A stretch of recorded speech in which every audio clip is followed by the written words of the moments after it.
It's Saturday night in my cozy, warm apartment here in Omaha, Nebraska. It's October 14th, 2023. As a millennial without a lot of spare cash right now, I'm doing what most people are probably doing, enjoying a nice, cozy time in my apartment, doing chores I've neglected to do all week, while also listening to a podcast and catching up on the latest Star Trek. I like to multitask despite being horrible at it. A podcast I've recently started listening to is Unorthodox, as they bring Judaism into a modern context. I love their podcasts and I listen to every episode. Now, I was listening to a heartbreaking yet hilariously Jewish story of an old Jewish couple in southern Israel. This past Saturday, after the usual missile sirens go off at 6 a.m., now this is a normal thing, unfortunately, in Israel. They go to their bomb shelter, and after they get the all clear, they go back to their home. Later, a group of men from Hamas break into their home and say, "We're going to kill you now." The woman assesses the situation, and she looks at the men and says, "No, you're not." The men respond back, "And why is that?"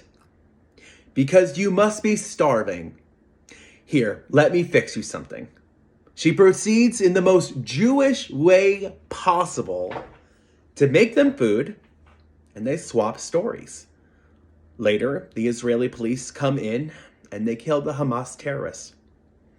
This is by far one of the most Jewish stories I've heard in a long time. I mean, think of it.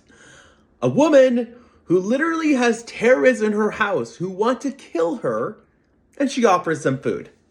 What is more Jewish than that? And it's also very inspiring. Over the last several days, I've been contemplating if I should make a response to the situation between Israel and Hamas. I don't even know if I have the words. And that's saying something because I always have a lot to say. Sometimes too much. But I can put my thoughts into action. Growing up, I knew I was Jewish, but I never felt fully connected to it. We did a lot of the mundane things that Jewish families did. In my family, we kept our tradition alive by merely going to synagogue on Friday nights when they had free dinners, getting presents during Hanukkah, and getting bar mitzvahed. As time progressed in my life, especially as I was entering my mid-20s, going to college, and even up to my early 30s, I became less involved. I had left Judaism behind. As I entered my mid-30s, I realized something. I missed it. I missed being Jewish. And what I had realized as well is that even though I had left Judaism, Judaism had never left me. I returned. I slowly started to get more involved. I found a group of friends at synagogue. I became a member of the choir, and I connected with a lot of people, and I made friends. I started becoming a regular, and Temporal Israel became my anchor on Friday nights and Saturday mornings. There are several friends in the congregation who have touched me in so many ways, and today was a perfect example. In Saturday morning services today, one of my friends, who is practically family to me, sat by me and was becoming emotional during the Mishaberach, our prayer for healing. As the melodies of Debbie Friedman washed over us, my friend was overcome with emotions. She took my cold hand and placed it in her lap because she needed it. The only other time someone has done this with me was with my fiance and my parents when I was very little.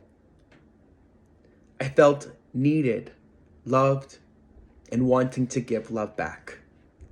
I later wrapped my arm around her because I knew that she needed it. And we all need a hug right now.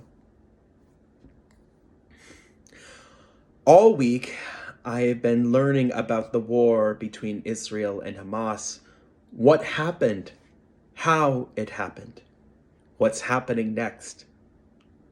Just so many questions. I thought, how can I respond? What can I do? And that brought me back to the Unorthodox podcast I listened to this evening. At the end of the podcast, we reflected on Shabbat and Havdalah. Tonight, being Havdalah, I've realized that even though I wasn't very Jewish growing up, and even though I've never done Havdalah on my own, I figured that the best response I can make of this new war is to double down on being who I am, being more Jewish. So I decided to make Havdalah on my own. I bought a Havdalah kit a while back with the intention of doing it regularly, but like many other projects in my life, I never got around to it. So tonight I did. Using the melody of Debbie Friedman and a text page I found that was several years out of being current from the Union of Reformed Judaism, I made Havdalah. It wasn't perfect. My Hebrew is rusty at best, and I had to use kombucha instead of sweet wine because that's what I had in the fridge. And I got it for free from a Sukkot event the week prior. Was it perfect? No. Was it Jewish? Absolutely. If you are interested, I've recorded my imperfect Havdalah. I'd encourage you to watch because if I can struggle through it, we all can. And it does get easier and more meaningful as you do it again and again. It helped me reflect, and I was able to take the warmth of Shabbat and use it to reflect on how I can bring it into the week ahead with light, warmth, and bringing more of who I am forward through these challenging times. When there is trouble in the world, when I am in peril, I return to what I know. I am a Jew. I am loved, and I give love to the world around me. And I stand with Israel. Despite the complexity of the situation, innocent people who have died on both sides, and yet I stay focused on peace and allowing the Jewish homeland, my homeland, to remain holy. So this week, I challenge you. If you are Jewish, go be more Jewish. If you've never made Havdalah at home or haven't done it in a while, please use my video and the links in this post to make Havdalah your own this week. I plan to make a Shabbat video soon, so all of us, despite how we may have grown up, can be who our ancestors wanted us to be, and for generations to come, in the most meaningful way possible. Havdalah is the ending of Shabbat, a sign of the work beginning again. Despite the cozy, warm night at home with a list full of chores to do, we can be a little more Jewish and do the work to gain peace, even here in America. Listen, show up, and double down on being who you are, Jewish or otherwise. We can support peace and love and be willing to do something about it. With Ahava, Shavua Tov.